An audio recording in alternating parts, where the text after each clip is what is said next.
ने जो MNAs जिनको ये करोड़ों रुपए दे के रिश्वत दे के खरीदने की कोशिश कर रहे हैं, मैं अब उनसे मुखातिब हूं। देखो, मेरे जो गलती कर बैठे MNAs, देखे एक पार्टी का सरबराह आपकी बाप की तरह होता है।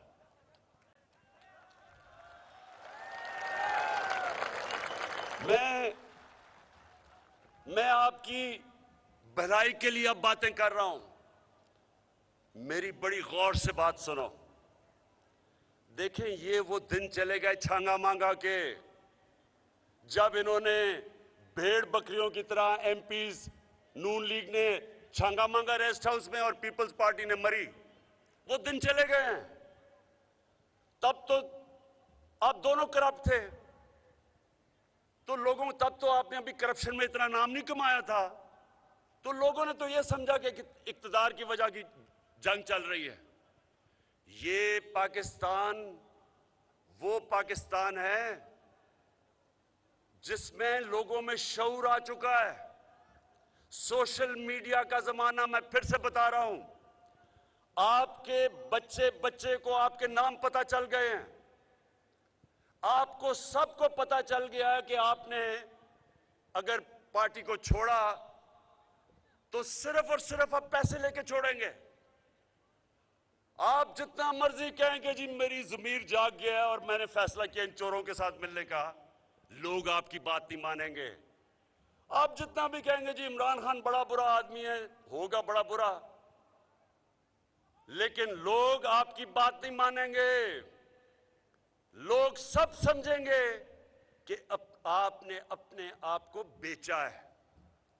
दरगाही के लोगों, नौजवानों, आप मुझे ये बताएं हाथ खड़ा करके, अभी नहीं मैं बताऊंगा। आप मुझे ये बताएं कि क्या आप ये सब समझते हैं कि इन्होंने अगर हमारा कोई भी आदमी इनके लिए वोट डालेगा, ये सिर्फ और सिर्फ इनसे पैसे लेके अपना ज़मीर बेच के वोट डालेगा? अगर आप समझते हैं तो हाथ खड़ा कर दें। ये जरा एक मिनट फिर से हाथ, जरा कैमरा दिखाना कि ये लोग, ये सारा पाकिस्तान यही समझेगा। सारे पाकिस्तान में मेरे MNAs, मेरी सुन लें मेरी बात आज, सारे पाकिस्तान ये समझता है, आप जो मर्जी उनको कह लें, सारा पाकिस्तान ये समझेगा कि आपने अपना ज़मीर बेचा है। और ये जो सोशल मीडिया है, हमेशा के लिए आपके नाम के साथ लग जाएगा कि आप ज़मीर फरोश हैं। आपके लिए शादियों में जाना मुश्किल हो जाएगा। आपके बच्चों से लोग शादियां नहीं करेंगे। स्कूल के अंदर आपके बच्चों से बुरा भला का मजाक करेंगे, बुरा भला कहेंगे। आप हमेशा के लिए आप अपना मुस्तकबिल ये पैसे लेके तबाह कर देंगे। आपकी जिंदगी में जिल्लत होगी। लोग बाशऊर हैं आप। ये छांगा मांगा के दिन चले गए हैं। लोगों ने आपको माफ नहीं करना, क्योंकि लोग ये जो 3 स्टूजेस हैं इनकी शक्लें जानते हैं 35 सालों से। ये 35 सालों से चोरी कर रहे हैं। इन तीनों के ऊपर नैब के अंदर अरबों रुपए के करप्शन के केसेस हैं। आप जो मर्जी कर दे, उल्टा लटक जाए, लोगों ने कहना है कि ये अपने ज़मीर बेच के गए हैं वहां। क्यों? मुझे बताएं कि आप क्या समझते हैं। आप बताएं, हाथ खड़े करके बताएं कि आप क्या समझते हैं। सारी कौम आज ये समझती है, सारी कौम के ऊपर से पर्दा उठ चुका है। किसी को आप पागल नहीं बना सकते। तो इसलिए मेरे जो MNAs गलती कर बैठे हैं, आज मैं आपको पैगाम दे रहा हूं कि मैं आपको माफ कर दूंगा, वापस आ जाए। साफ चली शफाफ चली, तहरीके इंसाफ चली, दूजे का थामो। हम सबसे गलतियां हो जाती हैं। अल्लाह रहमान और रहीम है, माफ करने वाला है। मैं तो जिस तरह का बाप की तरह हूं, बाप अपने बच्चों की गलतियां माफ कर देता है। लेकिन फिर से आखिरी में बात कहूंगा, खुदा के वास्ते, अपने बच्चों के मुस्तकबिल के वास्ते ये गलती ना करना, ये गलती ना करना।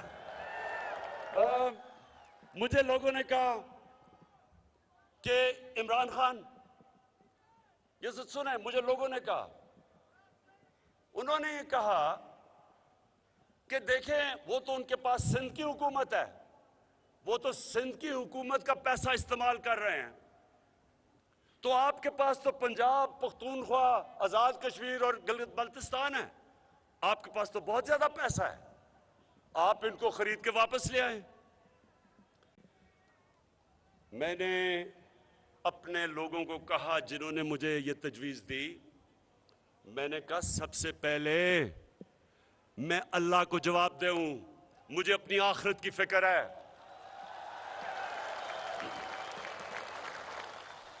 अवाम का पैसा चोरी करके, यानी अवाम का पैसा जो होता है ना, गवर्नमेंट का पैसा होता है, आपका पैसा, ये ऐसे ही है कि मैं पख्तूनख्वा के लोगों का पैसा इस्तेमाल करके और अपनी गवर्नमेंट बचाऊं। अगर मैंने लोगों का पैसा चोरी करके अपनी गवर्नमेंट बचानी है, इससे बेहतर है कि मेरी गवर्नमेंट चली जाए।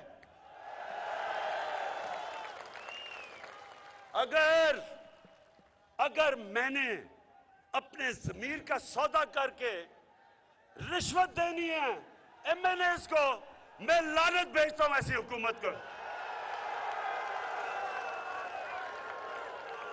और ये दरगई, जरा ये सुने,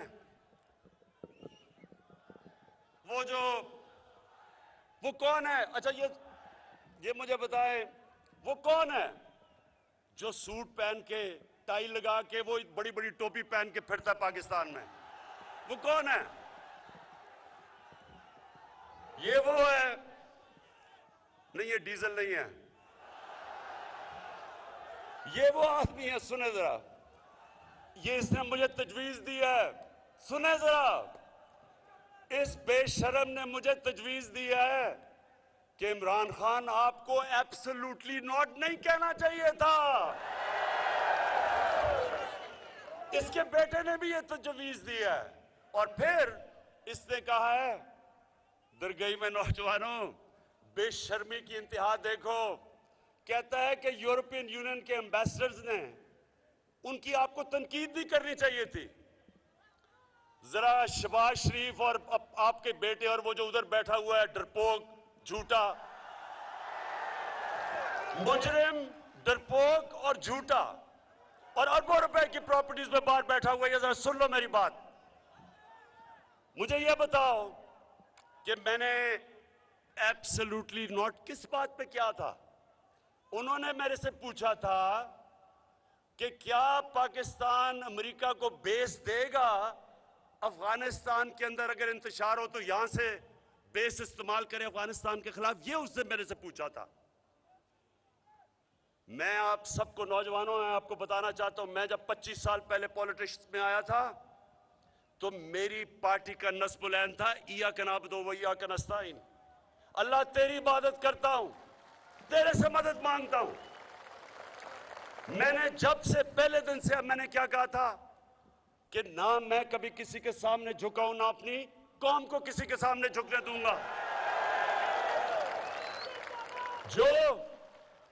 जो हमने अमेरिका की जंग में शिरकत की, जो नौजवानों पाकिस्तान ने अमेरिका की जंग में शिरकत की, 80,000 हमारे लोगों की जानें गई, हमारा कबायली इलाका तबाह हो गया, 35 लाख लोगों ने नकल मकानी की वहां से जब हमने उनकी जंग में शिरकत की। $100 अरब से ज्यादा मुल्क को नुकसान हुआ। तो मैं छोटे मियां शोबाज आपसे मैं सवाल पूछता हूं कि क्या मिला उससे हमें? जो आपका ये कहने का मतलब कि फिर से हम उनकी जंग में शामिल हो जाएं। मैं अब वाज़ेह करता हूं, मैंने अमेरिका को बार बार कहा, अमन में हम आपके साथ हैं, जंग में आपके साथ नहीं है।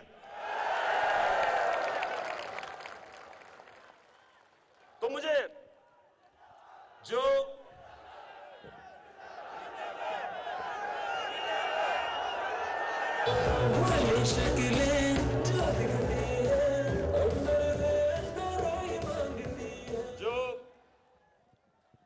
जो शहबाज शरीफ ने यूरोपियन यूनियन की बात की, एम्बेसडर्स की, जरा गौर से सुन लें। यूरोपियन यूनियन के एम्बेसडर्स ने प्रोटोकॉल तोड़ते हुए किसी एम्बेसडर को यह हक नहीं पहुंचता कि मुल्क की फॉरेन पॉलिसी पे पब्लिक में बात करे, किसी को नहीं पहुंचता। उन एम्बेसडर्स ने प्रोटोकॉल के खिलाफ पाकिस्तान को कहा कि आप रूस के खिलाफ बयान दें। मैंने उनसे सही पूछा कि क्या आप हिंदुस्तान को यह कहेंगे? इनकी जान जाती है हिंदुस्तान को कहते हुए, और हम कोई इनके गुलाम है कि हमें कहें जनाब आप उनके खिलाफ स्टेटमेंट दें। इन्होंने प्रोटोकॉल के खिलाफ बात की तो शहबाज शरीफ और इसका बेटा कहता दरगई, कहता कि इमरान खान ने बड़ी गलत काम किया कि उसने गोरों के सामने ये बात कह दी। शहबाज शरीफ, आपकी जो सबसे बड़ी खासियत वो पता क्या है? क्या है इसकी? ये बूट पॉलिश बड़े अच्छी तरह करता है। ये जब भी कोई बूट देखता है पॉलिश करना शुरू कर देता है, और ये जब कोई गोरा देखता है सूट पहन के अंग्रेजी बोलता हुआ, फटाफट उसके भी जूते पॉलिश करने शुरू कर देता है। तो शहबाज शरीफ, मैं एक आजाद इंसान हूं। मैंने जब ला इलाहा इल्लल्लाह मोहम्मद रसूलुल्लाह पढ़ा था तो मैंने दावा किया था कि अल्लाह तेरे सिवा कोई खुदा के सामने कोई खुदा नहीं है, किसी के सामने नहीं झुकूंगा। इसका यह मतलब नहीं कि हम किसी से जंग लड़ रहे हैं, हम एक आजाद मुल्क चाहते हैं। मेरे मुल्क की फॉरेन पॉलिसी मेरे लोगों की बेहतरी में हो। साथ वाला हमारा मुल्क है हिंदुस्तान। मैं आज हिंदुस्तान को दाद देता हूं, इन्होंने हमेशा आजाद फॉरेन पॉलिसी रखी। आज हिंदुस्तान उनके साथ मिला हुआ है, उनका अलायंस है। क्वाड के अंदर अमेरिका का अलायंस की हुई है, और अपने आप को वो कहता है मैं न्यूट्रल हूं। रूस से तेल मंगवा रहा है जबकि सैंक्शंस लगी हुई हैं, क्योंकि हिंदुस्तान की पॉलिसी अपने लोगों की बेहतरी के लिए है। इन दोनों के दौर में, इन डाकुओं जब 10 साल ये इक्तदार में थे तो इनकी पॉलिसी हमारे लिए नहीं थी। 400 ड्रोन अटैक हुए पाकिस्तान पे, हमारे औरतें बच्चे मारे गए, हमारे बेकसूर लोग मारे गए। एक दफा इन्होंने मजम्मत नहीं की, मुनाफिकत की। अमेरिकनों को कहा कि आप ड्रोन मारी जाओ, और हुकूमत से एक स्टेटमेंट आया हम मजम्मत करते हैं। मुनाफिक, पैसे की पूजा करने वाले, इनके पैसे पड़े हुए हैं मुल्क से बाहर। इनकी बड़ी बड़ी अरबों रुपए की जायदादें पड़ी हुई हैं मुल्क से बाहर। ये कभी अपनी कौम के लिए नहीं खड़े होंगे, क्योंकि ये पैसे की बुत की पूजा करने वाले लोग हैं। इसलिए कभी पाकिस्तान इनके नीचे आजाद नहीं होगा। इसलिए ये यूरोपियन यूनियन, जबकि उन्होंने प्रोटोकॉल के खिलाफ किया, फिर भी उनकी हिमायत कर रहे हैं। जब पाकिस्तान ने 80,000 लोगों की कुर्बानी दी, फिर भी कह रहे हैं कि एब्सोल्युटली नॉट, गलत था। तो मैं अपने पाकिस्तानियों, मैं अब आपको सिर्फ बताना चाहता हूं कि इस मुल्क ने आगे कैसे बढ़ना है। इस मुल्क ने आगे कभी भी दूसरी सुपर पावर्स के सामने झुक के अपनी गैरत खत्म करके